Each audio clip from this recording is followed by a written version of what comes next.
को एम होता है कि नॉकबी की जॉब चाहिए, टेलर, कस्टमर एक्सपीरियंस लीड, उसमें म्यूचुअल फंड लाइसेंस नहीं चाहिए होता कि मैं ये करने नहीं आया. You will be a great fit if you have this. इसके अंदर लिमिट्स क्या क्या होती हैं, इसके चार्जेस क्या हैं, टैक्स बेनिफिट्स क्या हैं. 3 लाख का आपकी मॉर्गेज रह गई है. Manager of customer experience, assistant branch manager and branch manager. Canadian investment fund course को क्रेडिट स्कोर 15 पॉइंट नीचे आता है. तो TFS से RRSP जो भी आपके गेन्स हैं उस पर टैक्स नहीं लगेगा. बैंकिंग को इतना तो कभी किसी ने एक्सप्लेन नहीं किया, आई गेस.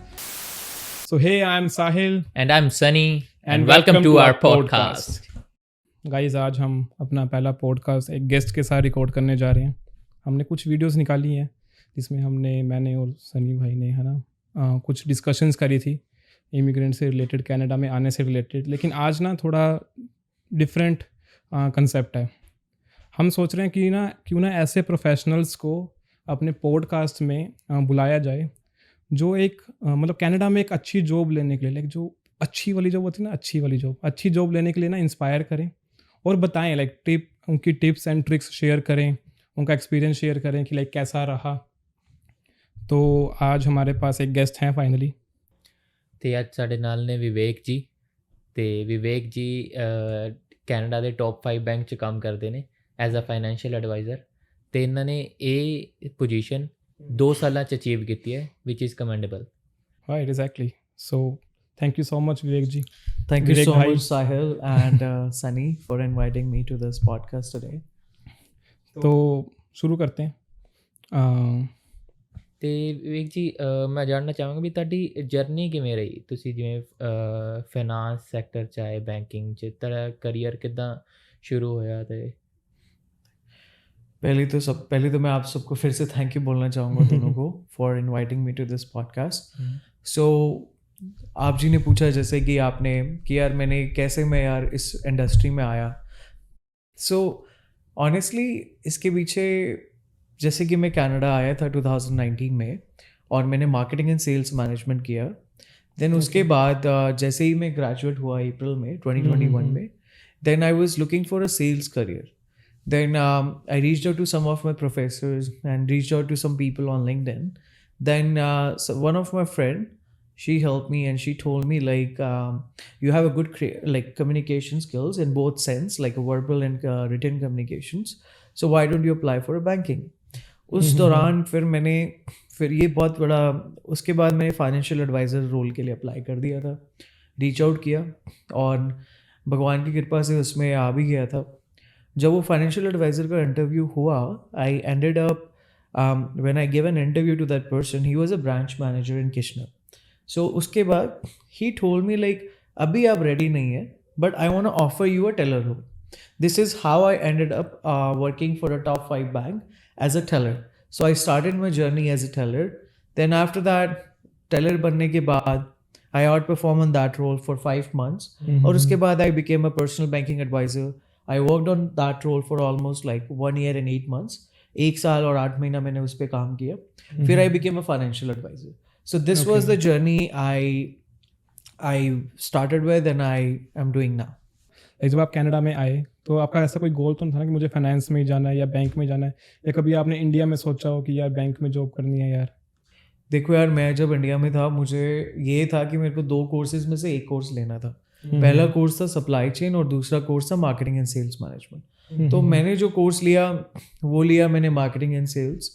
जब मैं आया तो मैं भी फोकस करता था जैसे टॉप कंपनीज जैसे यूनिलीवर हो गया एंड यूनिलीवर हो गया, स्टारबक्स की बैक एंड कंपनीज हो गई, या फिर फास्टनल हो गया. ऐसी कंपनीज में मैं मार्केटिंग रोल्स अप्लाई करता था. PNG हो गया. बट रिसर्च करने के बाद, प्रोफेसर से बात करने के बाद and by the guidance of some people on LinkedIn, they told me banking is also a career where you can go. Banking is not all about finance. Banking is understanding the concern of the opposite person and after that providing the solution. And it also comes up in a sales part because at the end we have to we have to help people, we have to provide a holistic approach, but on the same time we have to work in that way. We are bringing business to the table for the bank. Right, exactly. हाँ जी, तो हम bank के लिए business भी ला रहे हैं। सो ये चीज़ें करनी होती हैं। तो ये ऐसे जर्नी थी, कैसे मार्केटिंग से सेल्स में आया, प्रोफेसर्स को रीच आउट किया, लोगों को रीच आउट किया, और उसके बाद डिसाइड किया कि यार हाँ कम्युनिकेशन स्किल्स है तो let's try for a banking, क्योंकि सबको एम होता है कि नॉकबी की जॉब चाहिए। हाँ, बट मेरा गोल ये था कि मुझे टिम हॉर्टन में या फिर उस जगह जॉब नहीं करनी। I want to start with very I want to start in I want to do a white collar job. So this was a brain set in my mind, and after that I went outside and journey ऐसी रही। Like अगर हम India में बात करें तो banking को इतना तो कभी किसी ने एक्सप्लेन नहीं किया, आई गेस। इंडिया में मेरे काफ़ी रिलेटिव्स बैंक में जॉब करते थे। अल्टीमेटली सबका गोल होता था कि वो सीए बन जाएं। लाइक बैंक में एक रेपुटेड जॉब या तो ब्रांच मैनेजर की होती थी या सीए की होती थी, है ना। मैंने कभी नहीं सुना लाइक फाइनेंशियल एडवाइज़र या पर्सनल बैंकर, ऐसी कोई जॉब इंडिया में मैंने कभी नहीं सुनी, है ना। तो जैसे कि आप बता रहे थे कि आपने एज अ टेलर शुरू किया बैंकिंग इंडस्ट्री में, लेकिन जब आप कनाडा आए, लाइक इंडिया से कनाडा आप लैंड हुए, आप student as a student visa पे आए, है ना। तो like was that your first job, और आपने लाइक कोई छोटी मोटी हसल भी करी? यार देखो, जब कोई कनाडा आता है तो सबको इस दौरान गुजरना पड़ता है, और जॉब्स तो मैं नहीं बोलूँगा, it's a learning job, it's a learning curve. So मैंने जब स्टार्ट किया था तो मैंने स्टार्ट किया था एक वेयर हाउस में। I work there for 2 days, तो वो भी एक जर्नी है छोटी सी, and I will try my best to concise it. So I went to a warehouse, I was working there, and I took a pause, क्योंकि जब हम काम करते हैं हमें लॉन्ग आवर्स तक खड़े रह के पैकेजिंग करनी होती है। तो in between I thought to take a pause and take a break. So I sat down on the floor, and when I sat down on the floor, the supervisor came. Supervisor आई और फिर कहा उसने कि आप खड़े हो जाओ, बैठे क्यों? तो I personally didn't like it, and after that I said I have a pain in my knee, and then she said like then you shouldn't belongs to here, you should go out. On that time I realized कि मैं ये करने नहीं आया। Exactly. Second day मैं निकल के आया, मैंने 2 महीना कुछ काम नहीं किया, but at the after the 3 months I started applying in a customer facing roles. I worked for Tim Hortons, I worked for Popeyes as a chef, and after that I worked for a famous restaurant in Kitchener Waterloo, that was Auntie's Kitchen. I worked there as a chef and a team member. So क्योंकि जब वो 4 months का break आता है तो मैंने ये किया कि कस्टमर फेसिंग रोल में अपने आप को ज़्यादा इन्वॉल्व रखा, क्योंकि मुझे किसी ने बोला था कि आप ज़्यादा से ज़्यादा कोशिश करें यहाँ के ब्रेन सेट्स के बारे में पढ़ना, लोगों क्या कर रहे हैं, लोगों से बात करो, क्योंकि मुझे ऐसा लगा कि अगर मैं कस्टमर फेसिंग रोल में रहूँगा so it will help me out in developing my communication skills more better, and I will be able to understand in each and every individuals behaviour. So that's why उसमें मैंने customer facing roles में काम किया। उसके बाद apart with जब 3rd semester शुरू हुआ तो उस time I worked as an international student adviser. So in that job I realise like helping people is a great thing, you know. तो उस टाइम वो फिर एक दिमाग में आया कि यार मैं कर सकता हूँ, मैं हेल्प कर सकता हूँ और टेबल्स बना सकता हूँ। My job was to like understand the people, understand the students difficulties they were facing, and I was providing the solution and connecting. I was working as a liaison means कि मैं connect करवा रहा था, तो कि अगर आपके पास question है तो मैं ऐड करवा रहा था। उसके बाद when I got graduated April 2021 में, and from that point I started applying to the jobs, and again I'm pointing out कि उसके दौरान मैंने LinkedIn पे लोगों को reach out किया। The best part what I did, I used to type bank name, तो मैं बैंक का नाम डाल के पीपल पे क्लिक करके लिंक्डइन पे उनके प्रोफाइल्स पढ़ रहा था कि कैसे बैंकिंग में घुस सकते हैं। फिर उसके बाद करियर सेक्शन पे जाके उस रोल के बारे में पढ़ रहा था, उसके बाद में अपना रिज्यूमे बना रहा था और उसको अपनी लाइफ में इम्प्लीमेंट करने की कोशिश कर रहा था। लाइक फॉर एग्जांपल वहाँ पे हम जब जाते हैं वहाँ लिखा होता है कि you will be a great fit if you have this. So they have like a skill section under the job, every job. हाँ जी, तो वहाँ पे एक लाइन लिखी होती थी, मोस्टली आप देखोगे कि you should be a dynamic communicator, you have to. So on that time I realise like how I am becoming a dynamic communicator, how I am a dynamic communicator. आपके पास customer facing का experience होना चाहिए। फिर मैं अपनी restaurant की job पे जाता था, अरे हाँ मैंने तो वहाँ काम किया, I can show that. So this is how I moulded my experience and I showed them like I have a customer facing experience and I can be a asset for the bank. This is how I got a job in the bank. So like आपने like bank में job ली, जैसे आपने बताया कि आपने Taylor join किया है ना, तो लेकिन 2 साल में है ना आप फाइनेंशियल एडवाइज़र बन गए, which is like really commendable, right? So वो कैसे हुआ कि इतना जल्दी, like what are the factors जिसने आपको हेल्प करी? By the way, it's an interesting question honestly. देखो यार, होता क्या है लाइफ में, किसी को कोई चीज़ पहले मिलती है, किसी को कोई बाद में. So ऐसा नहीं है कि आप कोई एक बेंचमार्क है कि you have to follow this and you will become a financial adviser right away. For sure banks में different kind of elevation programmes होते हैं जिसको आप फॉलो करते हो, then you get a promotion. But how I got a promotion in the span of 2 years? So the reason is I started my teller role in August 2021. So when I started that role, I did some things differently, which made me a different person and मुझे अलग किया लोगों से. वो ये था, जब मैं टेलर रोल पे गया तो मेरी जॉब थी कि लोगों को चेक डिपॉजिट करना, बिल्स पे करना, और लोगों के वहाँ पे 2 प्रोडक्ट मुझे फाइनेंशियल प्रोडक्ट्स ऑफर करने होते थे जो कि बेचने होते थे. क्रेडिट कार्ड हो गया, ओवरड्राफ्ट हो गया. तो लोग खाली फोकस करते थे ट्रांजेक्शन्स को करने में, but on the same time I was not focusing on the transactions only. I was focusing on doing the day-to-day transactions. On the same time, I was reading about what is overdraft protection, how it works, what are the different credit cards we have, and how can I offer it to the customers. So it's like being a proactive right? person, yeah. Then after that, these were 2 parts. Then after that, you know, when you get hired into the banking, they ask for some things. They ask for like you need to be a good team member. Yeah. You need to be a good dynamic communicator, and you have to take care of your other business partners too. So what I was doing differently, I was just not focusing on the transaction. I was not focusing on myself. I was focusing on others too. For example, if like मैं एक example देना चाहूँगा. जैसे customers मेरे पास आते थे, अब लोगों को दिख रहा है कि मुझे दिखता था उनके पास प्री अप्रूवल्स है लाइन ऑफ क्रेडिट के लिए, या फिर उनको कोई ऑफर है क्रेडिट कार्ड पे 6 महीने तक 0 इंटरेस्ट क्रेडिट कार्ड भी है. टेलर रोल, हाँ जी, जो टेलर रोल पे मैं बात कर रहा था, जो कि फ्रंट लाइन पे होता है जब आप बैंक जाते हैं. तो ऑन दैट टाइम में बात करता था कि ये आपके पास है, आपको पता है क्रेडिट यूटिलाइजेशन क्या होती है, कैसे उसकी ज़रूरत है और कैसे वो क्रेडिट स्कोर बूस्ट कर सकती है. उसके बाद में राइट बिजनेस पार्टनर के पास रेफर करता था बिजनेस, अपॉइंटमेंट बुक करता था. इससे मैं कस्टमर के साथ भी रिलेशन बनाता था और अपने मैनेजमेंट की आंखों में भी आता था कि he knows how to find out the business. So I in a nutshell I had an eagle eye to find out the business. So after hitting the same practice every day, I got a promotion in 5 months and I became a PBA. That stands for personal banking advisor. So किसी भी bank में जब आप जाते हैं तो जो elevation होती है वो ऐसे होती है, जैसे टेलर हो गया, when you become a teller. So tellers को काफ़ी डिफरेंट नामों से बोला जाता है टॉप 5 बैंक्स में. जैसे कि किसी बैंक में कस्टमर एक्सपीरियंस एसोसिएट, कहीं क्लाइंट एडवाइजर, कहीं कस्टमर सर्विस रिप्रेजेंटेटिव, कहीं क्लाइंट सर्विस रिप्रेजेंटेटिव, कहीं मेंबर सर्विस रिप्रेजेंटेटिव, कहीं आपको बोला जाएगा front end clerk. So different नाम है.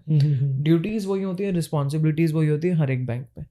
और उसके जैसे ही 5 महीने हुए, उसके बाद PBA रोल और ऐसे ये ਕਾਰੋਬਾਰ फाइनेंशियल एडवाइजर फाइनली. ਇਹ ਤਾਂ ਜੋ ਆਪ ਜੀ ਨੇ ਅਚੀਵ ਕੀਤਾ ਹੁਣ ਤੱਕ, ਬਟ ਜਿਹੜੀ ਚੀਜ਼ਾਂ ਤੁਸੀਂ ਹੁਣ ਤੱਕ ਅਚੀਵ ਕੀਤੀਆਂ ਨੇ, ਉਹ ਅਚੀਵ ਕਰਨ 'ਚ ਤੁਹਾਨੂੰ ਕੋਈ ਆਬਸਟੈਕਲਸ ਆਏ ਹੋਣੇ ਹੈ ਨਾ, ਅਤੇ ਉਹ ਤੁਸੀਂ ਕਿੱਦਾਂ ਫੇਸ ਕੀਤੇ, ਕਿ ਆਬਸਟੈਕਲਸ ਕੀ ਸੀ ਅਤੇ ਉਦੋਂ ਤੁਸੀਂ ਫੇਸ कितना ਕੀਤਾ? देखो यार, हर एक जब हम चीज़ पे गुजरते हैं ऑब्स्टिकल्स तो आते हैं. बिल्कुल. मेरी लाइफ में भी आए थे. जैसे फॉर एग्जांपल जब मैं टेलर था,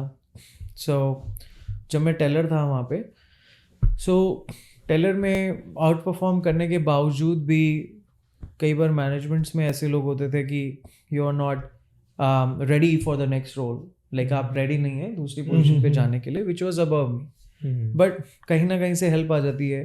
सो ऑब्स्टिकल्स यही थे कि understanding the financial products first.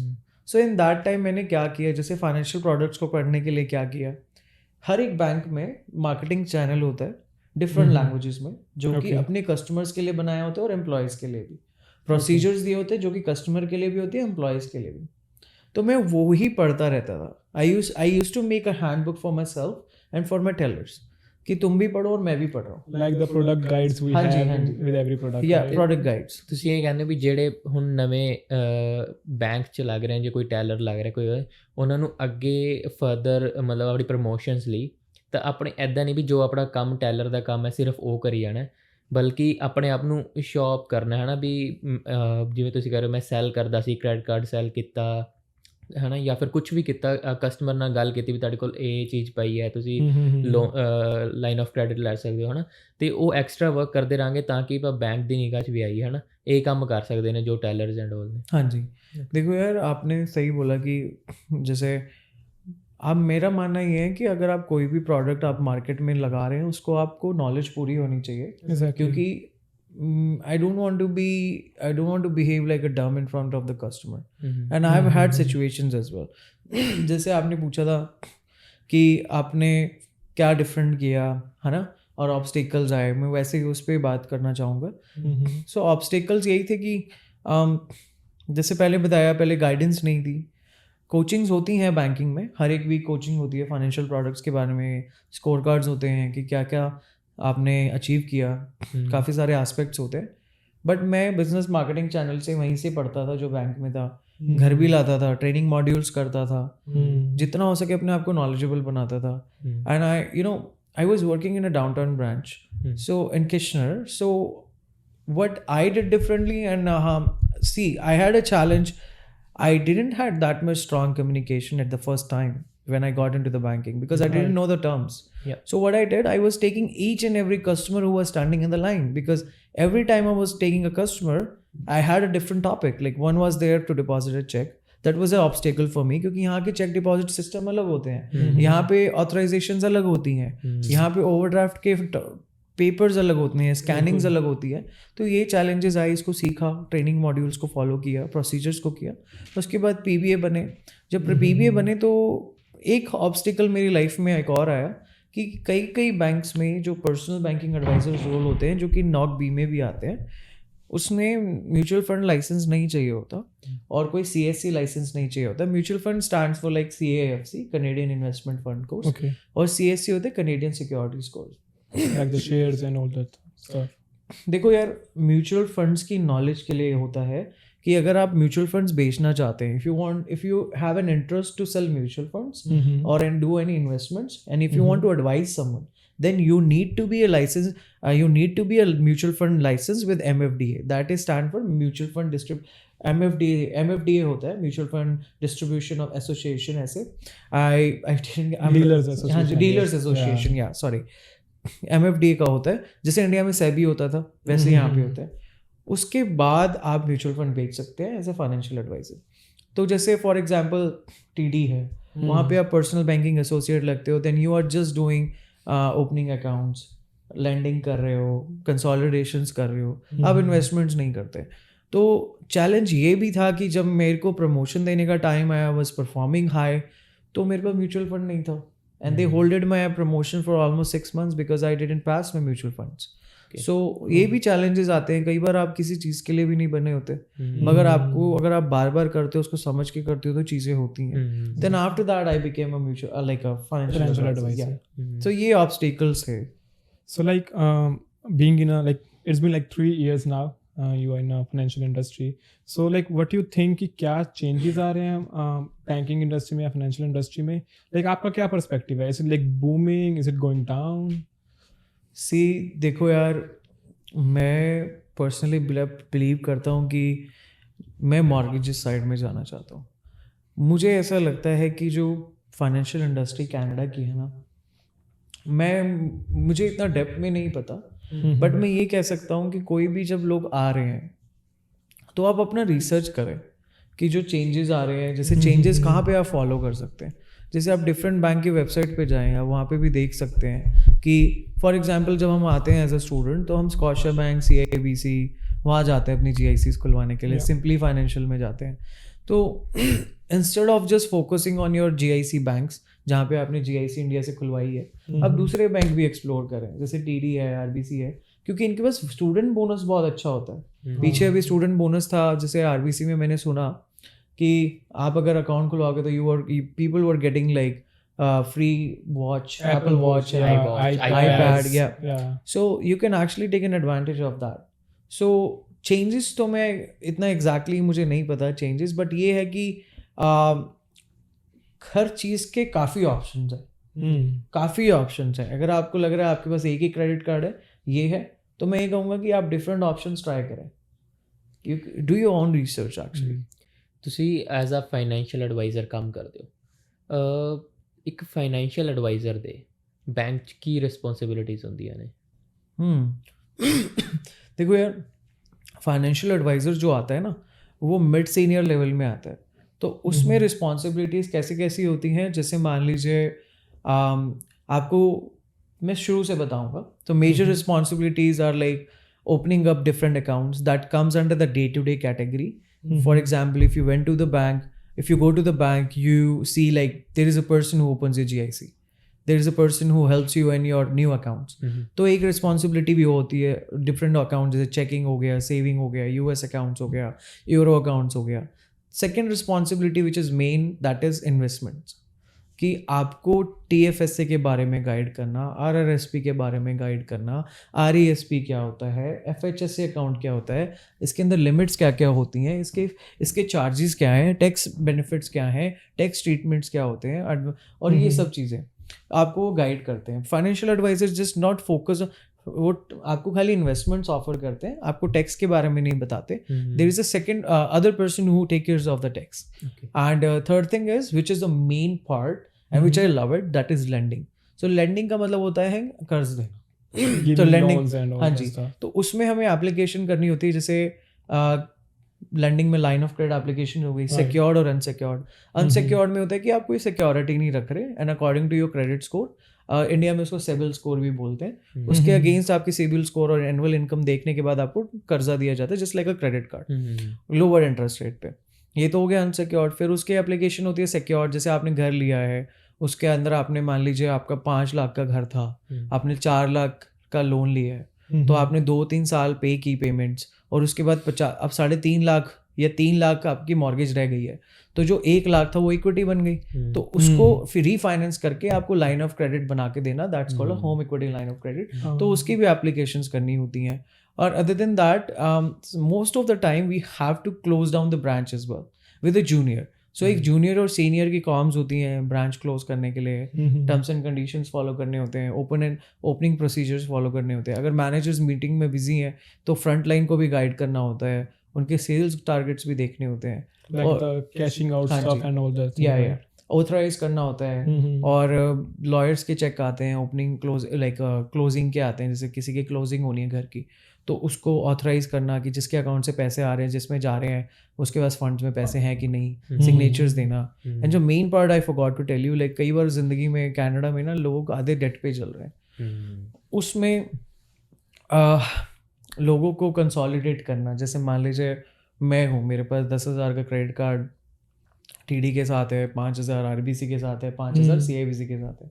अब मेरे को डिफ़िकल्टी होती है कि यार मैं पेमेंट्स नहीं कर सकता, क्योंकि अगर आपका सेम बैंक अकाउंट है और सेम डेट है तो आपकी पेमेंट राइट अवे अपडेट हो जाती है, मगर अगर आपका बैंक अकाउंट है TD में और आपको पेमेंट करनी है RBC में, तो 4 से 5 दिन लगते हैं। तो कंसोलिडेशन भी करना पड़ता है कि उसको सबको एक तरफ पे करके उसको एक लाइन बना के पेमेंट बना के दे दी कि तेरे को $250 इस इंटरेस्ट रेट पे हर महीने पे करना है। तो ये भी करना होता है if people have borrowed more. So these are the responsibilities a financial adviser perform. तो लाइक जैसे अभी आपने बताया कि पहले टेलर, फिर PPA, फिर फाइनेंशियल एडवाइज़र, फिर उससे ऊपर एक और रोल बताया आपने, है ना, जिसमें हम टैक्सीज वगैरह भी करते हैं। तो लाइक अगर आप एक बार सारा हायरार्की बता दो, लाइक बैंक में हायरार्की लाइक बॉटम टू, है ना, टॉप लेवल तक लाइक क्या होती है। और उसके साथ मैं एक और क्वेश्चन ऐड करना चाहूँगा, जैसे कि मोस्ट ऑफ द लाइक जो हम इमिग्रेंट से रिलेटेड बात कर रहे हैं, तो कौन से ऐसे रोल्स हैं जो नोक B में आते हैं, लाइक द स्किल वर्क में आते हैं, Tier 0, 1, 2, 3 में आते हैं, ताकि उनको PR में भी हेल्प हो सके? देखो यार, मैंने रिटेल बैंकिंग में काम किया और मैं कर रहा हूँ, तो रिटेल बैंकिंग में जो रोल्स होते हैं वो होते हैं टेलर। अभी नया रूल आया है कि 5 और 6 टीयर्स वालों को भी PR दी जाएगी, तो ये रोल लाइक आई गेस ये फाइनल नहीं हुआ, अभी फाइनलाइज नहीं है। श्योर बट कह रहे हैं लॉन्च नहीं होया बट ऑफिशियली Announce हो गया। अनाउंस हो गया बट लॉन्च फॉल च कहंदे होगा। चलो ये हम एक जब मैं फोकस इस पे करूँगा कि जो टेलर रोल होता है, पहले आपको बैंकिंग में टेलर रोल पे करना होता है, और टेलर के बाद जैसे ऐसे होता है, first you have to do customer experience associate, personal banking adviser, financial adviser, and after that अगर आप मान लीजिए, देखो टेलर एक टेलर जो रोल होता है वो होती है बुनियाद। जैसे मान लो आपने घर बनाने से पहले आपने गड्ढा खोदा, either you can make a restaurant, you can make a commercial property, or you can make a residential property. So same as a career as well. मान लो आप टेलर हायर हुए, उसके बाद अब मान लो आपका इंटरेस्ट है यार मुझे सेल्स में नहीं जाना, मुझे मैनेजमेंट में जाना, तो आपका क्या जो हिरार्की होगा वो ये होगा कि teller, customer experience lead, manager of customer experience, assistant branch manager and branch manager. Okay ठीक है, अब उसमें जो होता है वो सैलरी वेरी कर जाती है, क्योंकि आपने आपने म्यूचुअल फंड, आपको ब्रांच कंप्लायंस ऑफिसर भी बनना होता है व्हेन यू आर ABM। तो एक रोड मैप ये हो गया। Second road map is teller, personal banking adviser, financial adviser, senior financial adviser, assistant branch manager. इसके बीच में भी कुछ लोग कहते हैं मुझे बिजनेस के बारे में बहुत ज़्यादा जानना है, तो एक रोल और होता है, उसको बोलते हैं स्मॉल बिजनेस बैंकिंग एडवाइजर, जो कि खाली बिजनेस की ही लैंडिंग देखता है। ओके और उसके बीच में भी एक रोल आ जाता है कि मेरे को अब ये हो गया कि स्मॉल, जैसे फिर से करता हूँ, टेलर, पर्सनल बैंकिंग एसोसिएट, उसके बाद आता है financial adviser, senior financial adviser, small business banking adviser, and उसके बाद होता है assistant branch manager, branch manager में भी लेवल 4 या 3 होते हैं कि कौन से, क्योंकि अगर आपने ये सारे रोल किए तो आप बहुत ही एक्सट्रीम सीनियर रोल पे चले जाते हो। उसके बाद होता है डिस्ट्रिक्ट लीड, उसके बाद DVP, district of vice president. तो जो नॉक कोड में आता है वो आता है जैसे पर्सनल बैंकिंग एडवाइजर, और उसका सैलरी ब्रैकेट भी 43 से 40 जैसे ऐसे कुछ होता है। और दूसरी चीज़, ये रोल्स आते हैं, पर्सनल बैंकिंग एसोसिएट हो गया, और कहीं पे दूसरे बैंक में उसको फाइनेंशियल सर्विस रिप्रेजेंटेटिव बोला जाता है।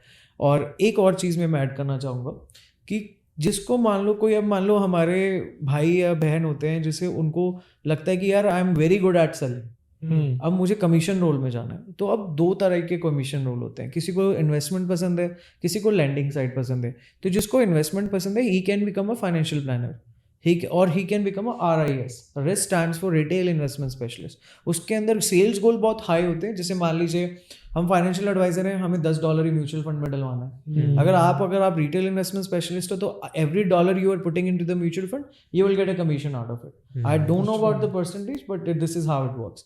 अब मान लो कोई मेरे जैसे जो मेरे को कहते हैं कि यार हमें तो मॉर्गेजेस में जाना है, तो उसमें क्या होता है, they can become MMS, that stand for mobile mortgage specialist, और किसी बैंक में उसको HFA बोलते हैं, home financing adviser. Scottish bank में जैसे होम फाइनेंसिंग एडवाइजर बोला जाता है।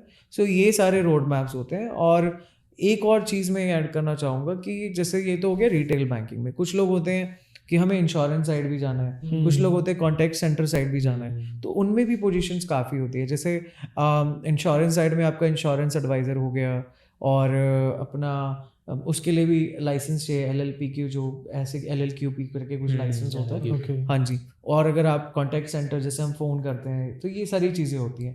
बट फोकस जो है रिटेल बैंकिंग, तो उसमें खाली personal banking adviser, financial service rep, ये रोल होते हैं जो नॉकबी से शुरू हो जाते हैं। भाई मुझे सॉरी मैं काट रहा हूँ भाई, मुझे नहीं पता था इतने सारे रोल होते हैं भाई बैंक के अंदर। लाइक छोटा सा इन्होंने बैंक बना रखा है, इतने लोग कैसे फिट करते हैं भाई वो। Like I never thought like इतने सारे रोल्स होते हैं लाइक बैंकिंग इंडस्ट्री में। ਜਿਹੜੇ ਤੁਸੀਂ ਬੈਂਕਿੰਗ ਇੰਚ ਕੰਮ ਕਰ ਰਹੇ ਹੋ, ਤੇ ਮੈਂ ਪੁੱਛਣਾ ਚਾਹੁੰਦਾ ਸੀ ਕੀ ਡਿਫਰੈਂਸ ਹੈ ਜੇ ਕੋਈ ਲੋਕਲ ਬੰਦਾ ਟਰਾਈ ਕਰਦਾ ਬੈਂਕਿੰਗ ਜਾਣ ਦੀ, ਜਾਂ ਫਿਰ ਕੋਈ ਇਮੀਗ੍ਰੈਂਟ ਟਰਾਈ ਕਰਦਾ ਬੈਂਕਿੰਗ ਜਾਣ ਦੀ, ਵੀ ਡਿਫਰੈਂਸ ਕੀ ਹੈ ਬੋਥ वास्ते? देखो यार, डिफरेंस तो मुझे जो लगा कि जो लोग यहाँ पे हैं ना, उनके लिए एक एडवांटेज ये रहता है कि दे know the currency, they know the system, they know the tax benefit, and they know the like tax treatments उन्हें पता होते हैं कि अगर मैं इसमें इन्वेस्ट कर रहा हूँ, अगर मैं ये नौकरी ले रहा हूँ तो ये कैसे ले सकता हूँ, करेंसीज़ क्या क्या होती हैं। अब फॉर एग्जांपल मैं आपको बताऊँगा कि लोग आते हैं, अब इंडियंस जैसे आते हैं या फिर कोई भी कंट्री से इमिग्रेंट आते हैं, आई am not particularly bias for Indians, तो मैं भी अपना सिचुएशन बताता हूँ। जब मैं नया नया कनाडा में आया था और जब मैं कैनेडियन, देखो मुझे काफ़ी टाइम बाद पता चला था, 2-3 महीने लग गए थे। जैसे हम आते हैं, हम बोलते हैं $1 कॉइन, $2 कॉइन, बट इनके नाम है लूनी, टूनी, क्वार्टर, डाइम्स, ठीक है, निकल्स। तो ये समझने के लिए टाइम लगता है, क्योंकि banking is a very compliant. अगर आप छोटी सी भी गलती करते हो ना, यू आर फायर्ड।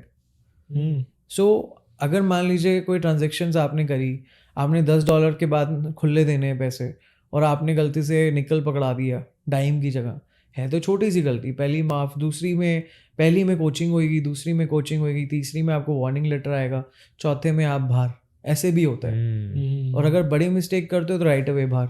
उसके बाद it's very hard to get into another banking level. जैसे आपने मेरे से पूछा कि डिफरेंस क्या है ना, तो डिफरेंस ये है कि करेंसी समझने में थोड़ा टाइम लगता है, सिस्टम कल्चर समझने में टाइम लगता है, और लैंडिंग पैटर्न अगर जैसे देखा जाए वैसे मोस्टली सेम होता है।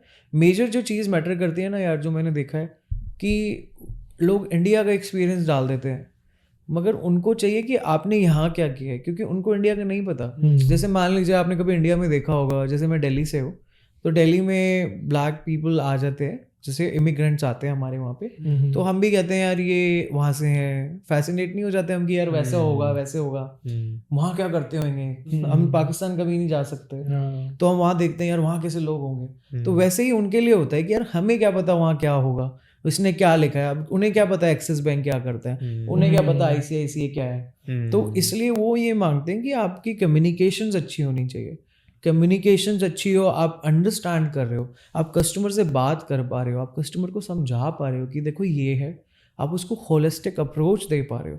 तो ये चीज़ें होती हैं जो उनके पास होती है, because they know the words. For example, like I want to give you a small, like a very weird example. So when I was working as a teller, I was so tired, so my shift was from 12 to 8। एक दिन हर एक bank 8 बजे 6 बजे तक खुला होता है, और 7 o'clock तक, थर्सडे या फ्राइडे ऐसे। तो I was working in a bank, and after that I was working as a teller. I was super tired because I was working from the morning, and we were short staff, लोग से call कर गए, snowstorm था। So I got a homeless as my customer. तो जब वो homeless आया as a customer, तो उस टाइम आई रियलाइज कि उसने एक चीज़ बोली कि can I get my $10 from my account. I said for sure $100। Then I said what kind of bills do you want. अब देखो छोटी सी चीज़ है, इंडिया में बोलते हैं नोट, यहाँ बोलते हैं बिल्स। ये जीप पे आने में थोड़ा लोगों को टाइम लगता है, और वो जो कैनेडियन जब इंटरव्यू लेते हैं वो आपको हर एक बारीकी से देखा जाता है।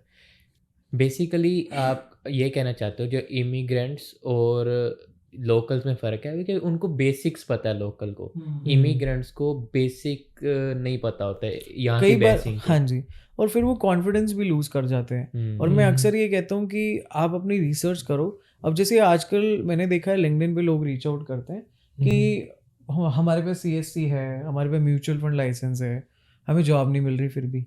बट मैं जब उनसे बात करता हूँ तो उनके पास कम्युनिकेशंस नहीं होती, they don't know like how to put an effort और how to present themself. They just know like we are mutual fund licensed and we need a job. This is not how it works, because मैंने ये चीज़ें internally देखी है। मैं managers के साथ बैठता हूँ तो वो भी मुझे ये बोलते हैं कि it's not just about mutual fund, you need to be aware with the financial products. Try to read about the financial products. Try to work in a normal customer facing role. आप वहाँ से भी जा सकते हो, क्योंकि main चीज़ जो matter करती है वो मैटर करती है आपने कनाडा में कस्टमर फेसिंग रोल में कहाँ काम किया। मैंने भी 2 साल काम किया, तब जाके मिला। उसके बाद स्काई इज द लिमिट। आप अंदर बेसिकली है तो बेसिक। हाँ, लाइक हाँ जी, वो कहते हैं ना, like my teacher used to say, like you can do any job in this world if you know how to sell yourself. you're right, right? So like but ये जो चीज़ें हैं ना, ऐसे सेलिंग टेक्निक्स हो गई या चीज़ें हो गई, ये हमें कभी इंडिया में ना हमारे स्कूलिंग सिस्टम में ऐसे कभी सिखाई नहीं जाती। यहाँ पे लाइक मतलब मैंने सिर्फ 2 साल का कोर्स किया है ना, 18 months का, तो लाइक काफ़ी सारी ऐसी चीज़ें थी है ना, सॉफ्ट स्किल्स जिसे हम कहते हैं, कि हम वो सीखते हैं। बट आई डोंट थिंक कि लाइक हमारे लाइक पंजाब में तो यार मैं बताऊँ, दिल्ली जैसे शहरों में आई don't know, like Delhi Mumbai जैसे शहरों में लाइक लोग काफ़ी प्रोएक्टिव होते हैं क्योंकि वहाँ पे भी काफ़ी कंपटीशन है। बट यार छोटे शहरों में या फिर हम पंजाब की बात करें तो हम इतने प्रोएक्टिव नहीं होते लोग। स्कूल में ये चीज़ें नहीं सीखते हम, कॉलेज में कुछ लोग सीख जाते हैं कुछ कॉम्पिटिटिव एग्जाम्स के रीज़न से या कुछ जॉब ढूंढने के उससे पर्पस से, but I don't think like ये सॉफ्ट स्किल्स पे इतना फोकस किया जाता है।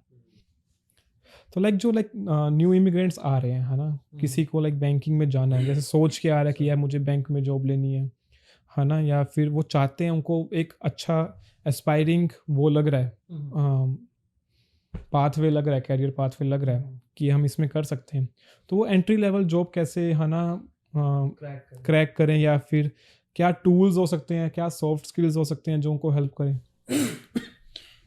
ऑनेस्टली साहिल, मेरा मानना ये है कि आजकल जो है ना लोग, जैसे लिंक्डइन पे लोग एक्टिव होते हैं, बट लिंक्डइन पे ना जैसे छोटी छोटी माइन्यूट सी चीज़ें होती हैं वो ध्यान रखनी होती हैं। जैसे कि अब मान लीजिए फॉर एग्जांपल अगर कोई डालता है कि I am studying in Seneca college और उसका कोर्स है फाइनेंशियल प्लानिंग, ठीक है, तो फाइनेंशियल प्लानिंग के बुलेट पॉइंट्स डालो कि कोर्स वर्क क्या है, ठीक है, और पोस्ट डालो कि मैं कनाडा में आया, मैंने क्रेडिट कार्ड यूज़ किया, तो मेरी जर्नी कैसी रही, just to engage the traffic on your LinkedIn profile. आप रीच आउट कर रहे हो, आप AI यूज़ कर रहे हो, चैट GPT यूज़ करके मैसेजेस भेज रहे हो, आपको कंसाइज लिखना है। और अगर आपको टूल की बात है, लिंक्डइन आप पहले यूज़ करो, और स्टूडेंट्स के लिए तो लिंक्डइन 3 मंथ्स का फ्री भी होता है, मैंने सुना है। आप उसका आप बेनिफिट उठा सकते हो। सेकेंड थिंग जो मैं पर्सनली यूज़ किया, resume.now.com. If you go there and sign up with your school student ID, I'm not promoting this website, but you can actually take an advantage of that.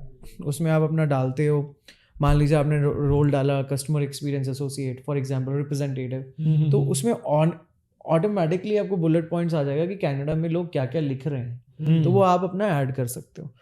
उसके बाद आप अगर आपने थोड़ा सा उसका प्रीमियम वर्जन लिया हुआ है तो आप उस पर क्लिक करते हो तो आप अपना रिज्यूमे किसी एक्सपर्ट से एनालाइज ऑब्जर्व भी करवा सकते हो, रेक्टिफाई भी करा सकते हो। तो ये सारे ऑप्शंस होते हैं। और मैं ये कहूँगा कि ऐसा कोई खास टूल तो नहीं है। सेल्स फोर्स होता है, CRM टूल है, client and vendor relationship management tool होता है, तो वो टूल आप सीख लें तो बेटर रहेगा। और ना भी सीखे, it's not a problem, because banking industry में उसकी भी कोचिंग होती है, उसकी भी ट्रेनिंग दी जाती है।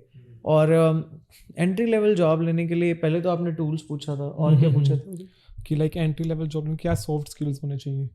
Soft skills, thank you so much for asking that question. मैं इस पे एम्फसाइज बहुत करूँगा। Guys, try to speak in English and try to take an initiative. मैं जब स्कूल में था, कॉलेज में आया था, लोग मेरा मजाक उड़ाते थे यार, मेरा भी मजाक उड़ाते थे। आपने कभी अपने दिल पे नहीं लेनी वो चीज़, आपने उसके ऊपर वर्क करना है, डायनेमिक कम्युनिकेटर बनना है। You have to speak to every person and analyze it, try to read books. These are the soft skill you want, like negotiation भी होनी चाहिए, and not just जो छोटी छोटी minute चीज़ें होती हैं जो कि हम कभी कभार नज़रअंदाज कर देते हैं। जैसे हम बोल रहे हैं तो हम फास्ट बोल रहे हैं, सामने वाले को समझ नहीं आया। दिस इज ऑल्सो कम्युनिकेशन, कि अंडरस्टैंड करना। For example, sorry, I had a situation, I got a customer and the customer was looking, I was working in somewhere in Mississauga in a bank, top 5 bank. So when I was there, so मैं restroom use करने के लिए जा रहा था और मेरा तो ऑफिस है अंदर। तो मैं जब जा रहा था तो देखो अब यहाँ आता है नॉलेज, है ना। तो वहाँ पे एक कस्टमर था, उसने बोला मुझे बैंक में मुझे TFSA, but he was not a native speaker of English. Then I came in between and I understood the concern. And he was looking for someone who can withdraw money from the TFSA and invest it in the brokerage accounts, जो कि direct investing account होते हैं, self investing करने के लिए। तो कहने का मतलब ये है कि मैंने उनको अलाउ किया कि tell me what exactly you're looking for, और ये चीज़ें समझें। इंटरप्रेटेटर टूल्स होते हैं जिसको हम ट्रांसलेटर टूल्स होते हैं, उसका भी यूज़ कर सकते हैं। बैंकिंग में अलाउड होते हैं यूज़ करना, उनके पास अलग से होता है, iPads होते हैं। अच्छा, हाँ जी, वो भी यूज़ कर सकते हैं। वीडियो, ऑडियो, डिफरेंट लैंग्वेजेस, सब कुछ होता है। तो एंट्री लेवल के लिए अपने ऊपर इसी चीज़ पे काम करें, कोशिश करें कस्टमर फेसिंग रोल पे काम करें, ना कि आप किसी वेयर हाउस में करें, क्योंकि ये आपको ना लॉन्ग टर्म के लिए बड़ा स्ट्रांग बनाएगा। आपको एक तो पहले मल्टीटास्कर बनाएगा। देखो मैं कैसे मल्टीटास्कर बना, जब मैं इनका रेस्टोरेंट में काम करता था, आई वाज वर्किंग इन ऑसमोस, तो मैं चिकन भी काटता था, ऑर्डर भी लेता था, ऑर्डर बनाता भी था, डेस्क भी क्लीन करता था, रिफिल भी करता था, केचप भी बनाता था, गार्लिक सॉस, ये सब। तो है तो चलो कोई ऐसा बैंकिंग रिलेटेड काम नहीं, but my mind was everywhere in the corner. So this is how I brainstorm my mind and he helped me out. It helped me out in getting into the banking as well.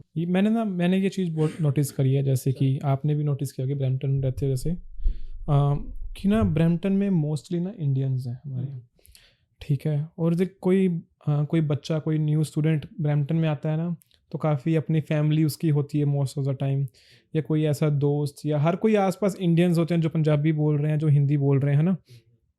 तो ना उससे क्या होता है, वो ना like किसी और को फेस ही नहीं कर पाते।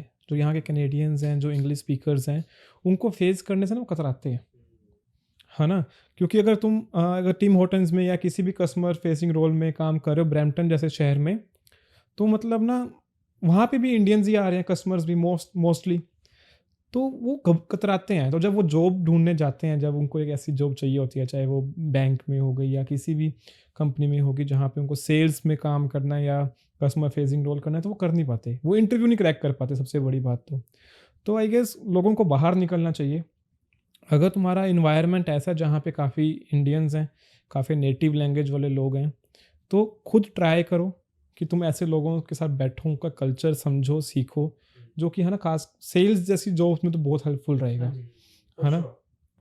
वैसे ਤੁਸੀਂ ਆਪਣਾ ਫਾਈਨੈਂਸ਼ੀਅਲ ਐਡਵਾਈਜ਼ਰ ਬੜੀ ਕੁਇਕਲੀ ਅਚੀਵ ਕਰ ਲਿਆ, ਰਾਈਟ। ਤੁਸੀਂ ਕਿਸੇ ਵੀ 1.5-2 ਸਾਲਾਂ ਦੇ ਵਿੱਚ ਵੀ ਤੁਸੀਂ ਅਚੀਵ ਕਰ ਲਿਆ ਸੀ।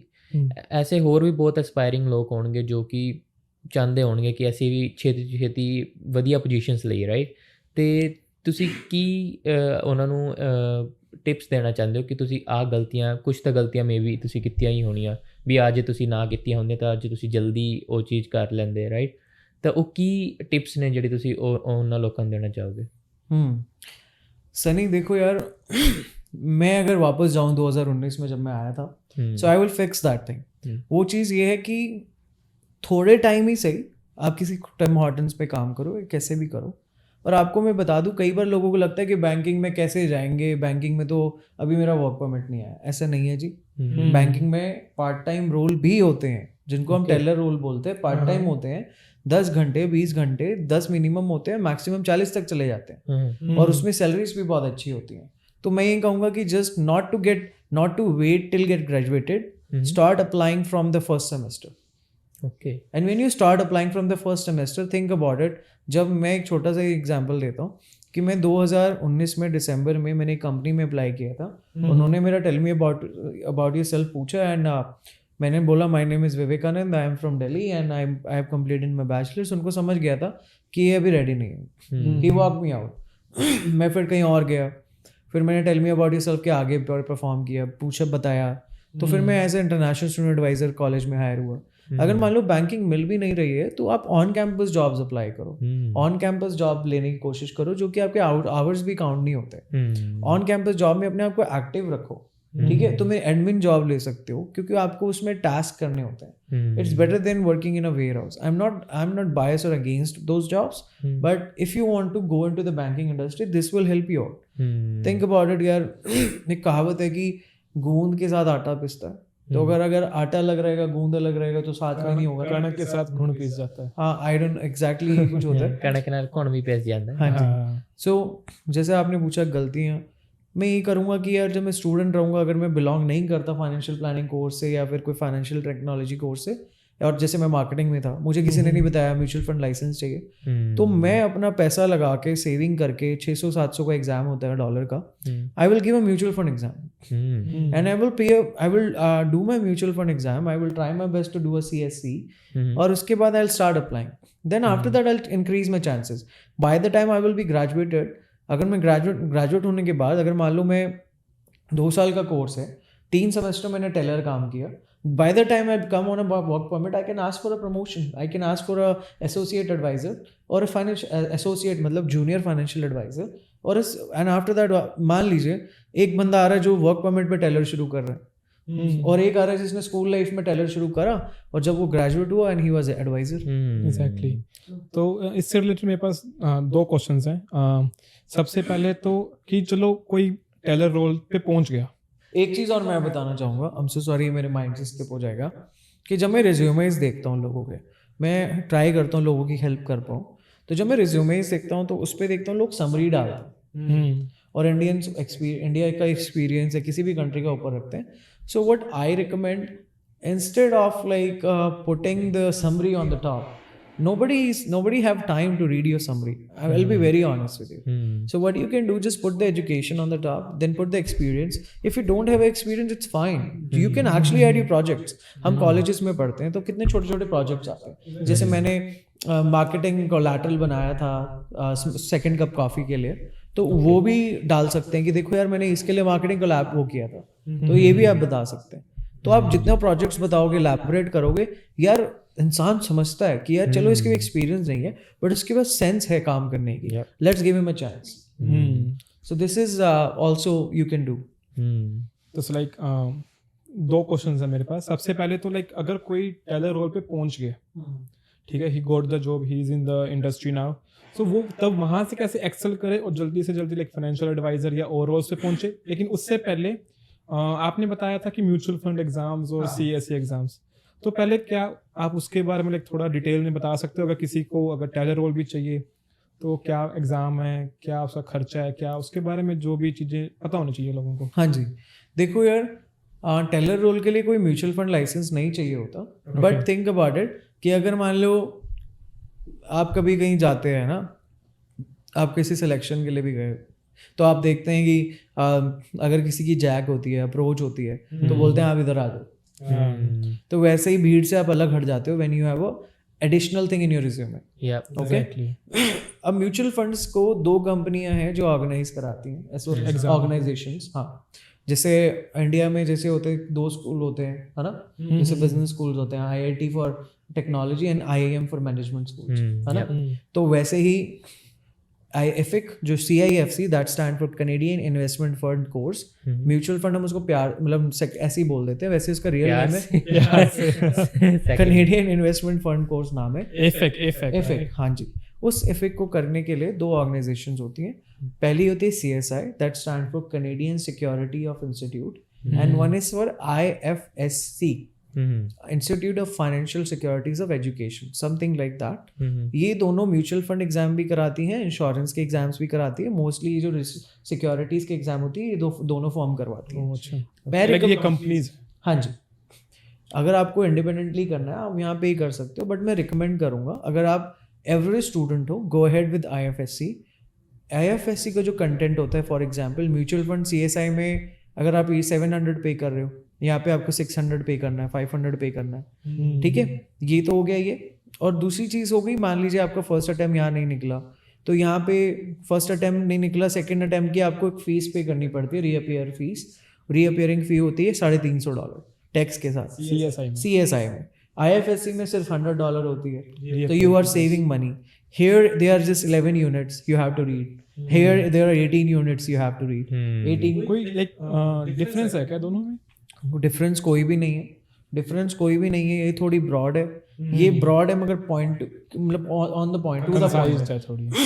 और ऑल्सो अगर मान लीजिए आप इससे देना चाहते हैं, और इसका क्राइटेरिया भी बहुत सिंपल होता है, आउट ऑफ दैट 100 क्वेश्चंस आपको 60 मार्क्स लाने होते हैं पास करने के लिए, then you get a certificate and then you can start applying for the job. And you have to, and also एक चीज़ और मैं एक और चीज़ मैं मेंशन करना चाहूँगा कि जब आप म्यूचुअल फंड्स की तैयारी कर रहे हैं, अगर मान लीजिए आपको नहीं समझ आता, आपको लेमन लैंग्वेज में पढ़ना है, आपको लेक्चर चाहिए, तो आप CY लर्निंग में एनरोल कर सकते हैं। तो वो क्या? हाँ, जैसे मान लीजिए हम स्कूल में होते थे इंडिया में, तो हमारे पास NCERT की बुक होती थी, तो NCERT के साथ हमारे पास ULIK के सैम्पल पेपर भी आते थे, RD शर्मा भी होती थी मैथ्स की क्वेश्चन करने के लिए। वैसे ही एक गाइड होती है CY लर्निंग, जिसको आप ले सकते हो। और मेक श्योर जब आप CY लर्निंग लें तो आप सिलेक्ट कर लें कि आप CY लर्निंग आपने रजिस्टर किस ऑर्गेनाइजेशन के साथ किया। मान लीजिए आपने IFSC के साथ किया है तो वहाँ पे EFIC CY लर्निंग परचेज करें। अगर आपने CSI में करा है तो वहाँ पे आप CSI EFIC फिर CY लर्निंग CSI इफिक का पास करें, मतलब अपने एग्जाम का सिलेबस लें आप, हाँ हाँ गलती से दूसरे एग्जाम का मतलब हाँ जी। हाँ उसके अंदर आप अपने आपको क्विजेज मिलेंगी, जैसे मान लीजिए एक यूनिट पढ़ी आपने, तो दोनों ऑर्गेनाइजेशन आपको हर एक यूनिट की 10-10 क्विजेज देती हैं करने के लिए, ओके मगर आपको और प्रैक्टिस करनी है, आपको एग्जाम को अच्छे से समझना है। CY लर्निंग ले, एक यूनिट में एटलीस्ट 100 से 60 क्वेश्चन होते हैं, उसको आप प्रिपेयर करोगे तो you will become more confident कि सिनेरियो बेस्ड क्वेश्चंस कैसे आते हैं। So this is how you can prepare. Like 100 questions ज्यादा नहीं या सिर्फ MCQs होते हैं? MCQs होते हैं, चॉइस बेस्ड क्वेश्चन होते हैं, नेगेटिव मार्किंग कोई नहीं होती। और एक और चीज़ जैसे मैं साहिल और सनी आप दोनों को बताना चाहूँगा कि मान लीजिए आपने आज बैंकिंग का पेपर पास कर लिया, आपने ये म्यूचुअल फंड है ना, आप बैंक में नौकरी मिल गई। जब आपको बैंक में नौकरी मिल गई तो उसके बाद आप ये रिग्रेट ना करना कि आपके पैसे वेस्ट हो गए। क्यों? क्योंकि जब आप बैंक में लग जाते हो and when bank is promoting you to advisory role, आप वो रिसीट संभाल के रखें, आप कंपनसेट करा सकते हैं अपना पैसा। अच्छा हाँ जी, आपने जैसे मेरे साथ हुआ था, मैंने इंडिपेंडेंटली मैंने नहीं अपनी तरफ से दिया, मैंने बैंक के थ्रू दिया था। The bank paid money for me because I was already in the banking. मैंने इंटरेस्ट शो किया, मैंने करना है। वैसे ही जब आप पहले से ही करके जा रहे हैं तो रिसीट संभाल के रखे, जब वो आपको प्रमोशन देंगे देन आप उनको बोल सकते हैं देखो जी मैंने $700 पे किया था, मुझे वापस चाहिए, मिल जाएगा। सही है। तो सारे बैंक्स देने सारे बैंक देते हैं। कितना टाइम लगता होगा ये एग्जाम क्रैक करने में? देखो यार, कोई पढ़ने बैठ रहा तो यार देखो हर किसी की स्पीड अलग होती है ना, तो मेरे को तो काफ़ी टाइम लगा क्योंकि मैं तो एवरेज स्टूडेंट ही था। बट मैंने सुना है लोगों को ना, अगर आप टिक के 4 वीक्स भी बैठो, 3 to 4 weeks, you can easily pass it. Okay हाँ जी। और सही है यार। हाँ जी, ਜੇ ਤੁਸੀਂ ਐਵਰੇਜ ਸਟੂਡੈਂਟ ਹੋ ਕੇ ਮਤਲਬ 2 ਸਾਲ ਚ ਫਾਈਨੈਂਸ਼ੀਅਲ ਐਡਵਾਈਜ਼ਰ ਬਣ ਗਏ ਤੇ ਜਿਹੜੇ ਤੇਜ਼ ਸਟੂਡੈਂਟ ਨੇ ਉਹ ਜਲਦੀ ਬਣ ਜਾਂਦੇ। देखो यार मेरा मानना ये है कि जो बैंकिंग है ना, वो ऐसा नहीं है कि आप तेज हो आप स्लो हो तो आपको बैंकिंग एक भूख है ना, कि जैसे मान लो आपको कैलेंडर ओपन है। अब यार कुछ मैंने एडवाइजर्स ऐसे देखे जो 4 लाइन ऑफ क्रेडिट बेच के भी खुश हैं, कुछ हैं जिनको, जैसे मैं था, मैं I was an over achiever and उसमें मेरा ये होता था कि मैंने 4 लाइन ऑफ क्रेडिट नहीं, मैंने एटलीस्ट वीक की 50 बेचनी है। ओके तो आपके ऊपर है आपकी कितनी भूख है। तो जैसे कि मैंने पहले भी क्वेश्चन पूछा था कि जो बैंकिंग में पहुंच गया, लाइक जो टेलर रोल पे है, वो कैसे एक्सेल करे। और मैंने सुना कि लाइक बैंकिंग में ना इंटरनल कॉम्पिटिशन्स होते हैं, रिवॉर्ड्स मिलते हैं, तो वो क्या है? मान लीजिए आप हायर हो गए, पहले तो ट्रेनिंग मॉड्यूल्स अच्छे से करें, आपके LMS कोर्सेज होंगे, लर्निंग कोर्सेज, वो ज़रूर करें। और उसके बाद कंप्लाइंस का कोड ऑफ कंडक्ट है वो ध्यान रखें। और जब भी आप कुछ कर रहे हैं, प्रोडक्ट बेच रहे हैं, अगेन मैं सर्कल बैक करूँगा, मार्केटिंग मटेरियल पढ़ें, मार्केटिंग में ओवरड्राफ्ट के बारे में पढ़ें, हैंडबुक्स होती हैं, ठीक है, और आपको एक्शंस के थ्रू, वीडियोस के थ्रू सिखाया जाता है। अब ये करें, ट्राई करें कि प्री अप्रूवल्स को बेचने से पहले उनको पढ़ें कि उसके बारे में है क्या। मान लीजिए साहिल मेरे पास आ रहा है और मैं नया टेलर हूँ, मैं कह रहा हूँ क्रेडिट कार्ड ले लो। अब मुझे ये नहीं पता इंटरेस्ट रेट क्या होता है, अब मुझे ये नहीं पता एनुअल फीस क्या होती है। अगर साहिल ने मुझसे क्वेश्चन पूछ लिया कि यार मुझे इंटरेस्ट रेट कितना पड़ेगा, अच्छा बेनिफिट्स क्या क्या, पर्क्स क्या क्या है, अच्छा गैस पे कितना पॉइंट कैशबैक आ रहा है, तो मैं तो फंस गया। Try to hit on the learning, try to learn the product first before you sell it to the public, okay? जैसे साहिल ने पूछा कि कैसे कैसे अवार्ड्स होते हैं, देखो बैंकिंग में ना हर एक क्वार्टर होता है सेल्स का, तो अगर आप क्वार्टरली सेल्स अचीव कर रहे हो तो आपको स्कोर कार्ड विनर बना देंगे, जिसमें आपको पॉइंट्स मिल जाएंगे, जिससे आप अपना house hold item, personal item कुछ भी खरीद सकते हो, हॉलीडे ट्रिप प्लान कर सकते हो, उसके लिए पॉइंट्स मिलते हैं, काफ़ी कलेक्ट करने पड़ते हैं। बट अगर आप टॉप परफॉर्मर हो पूरे रीजन में, तो हर एक बैंक में कहीं बेस्ट ऑफ बेस्ट अवार्ड बोलते हैं, कहीं पे बोलते हैं लेजेंड्स अवार्ड, कहीं पे बोलते हैं अचीवमेंट अवार्ड, कहीं पे एक्सेलेंस अवार्ड भी बोलते हैं। तो लेजेंड्स अवार्ड या इन एक्सेलेंस अवार्ड में लोगों को डिफरेंट कंट्रीज में ले जाया जाता है। जैसे I got a chance to go to Florida, तो फ्लोरिडा, हाँ जी, तो अगर आप टॉप परफॉर्मर होते हो तो आप जाते हो, तो ये लेजेंड्स अवार्ड अचीव कर सकते हो, है ना। तो बस ये अवार्ड्स होते हैं। तो लाइक मतलब आपने पूरे बैंक में बेस्ट परफॉर्म किया या पूरे रीजन में बेस्ट? देखो यार, मेरी डिस्ट्रिक्ट KWC थी, किशनर वार्डलो कैम्ब्रिज, तो मैंने जो मेट्रो वेस्ट रीजन था जिसके अंदर ब्रैम्पटन वगैरह काफ़ी आते थे, Kitchener, Waterloo, Cambridge, Brantford, Guelph, Cambridge. तो इस डिस्ट्रिक्ट को लेके मैं KWC डिस्ट्रिक्ट में I was in the top, and metro west region में I was on the second. तो टॉप 4, हाँ जी, हर एक रोल पे वो 2 लोगों को लेके जाते हैं। अगर मान लो फाइनेंशियल एडवाइजर है तो हर एक ब्रांच में 3 से 4 फाइनेंशियल एडवाइजर होते हैं। तो मान लो अगर हमारे पास एक डिस्ट्रिक्ट में 100 ब्रांचेस है और 100 के 100 मान लो फाइनेंशियल एडवाइजर हैं, 200 हो गए, 2 भी मान के चलते हैं, तो उनमें से 2 में से खाली 10 जाएंगे या 8 जाते हैं। अच्छा, हाँ जी, अच्छा, नाइस। फिर तो एक काइंड ऑफ अचीवमेंट है ना। हाँ ना, वही मैं कह रहा हूँ। बोनस भी अच्छा मिलता है, and you can expect a higher amount of bonus as well. आपकी सैलरी से 8% आपको बोनस मिलता है, 6 से 8%, बट अगर आप अचीव करते हैं तो आपको 12% तक भी मिल जाता है। That's nice. एनुअल सैलरी का बोनस, लाइक एनुअल आप मल्टीप्लाई बाय 12%, लाइक। हाँ जी, दैट्स नाइस। हाँ जी, ये सब दैट वाज ग्रेट। आपको VIP ट्रीटमेंट होता है, फेयरमाउंट में ठहराया जाता है, जहाँ पे 50 शेड्स ऑफ ग्रे की शूटिंग हुई थी उस होटल में। ऐसे फैंसी होटल्स में रुकवाया जाता है, and you get a chance to meet the CEOs and DVPs, district of vice presidents, ये सब पूरी रॉयल फीलिंग मिलती है। हाँ जी, आपको शॉपिंग करने के लिए भी मतलब कैश थोड़ा बहुत दिया जाता है। You can buy money for like That's something.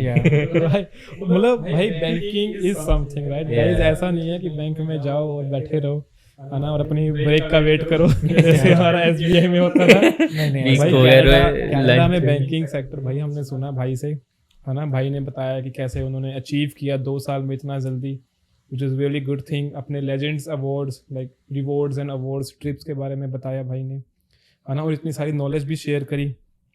लेकिन भाई जाने से पहले एक लास्ट चीज हम दोनों के लिए ना, कोई टिप्स एंड ट्रिक्स ही बता दो यार, कैसे हम थोड़ा पैसा सेव कर पाए, कैसे बैंकों को भी लूट पाए हम।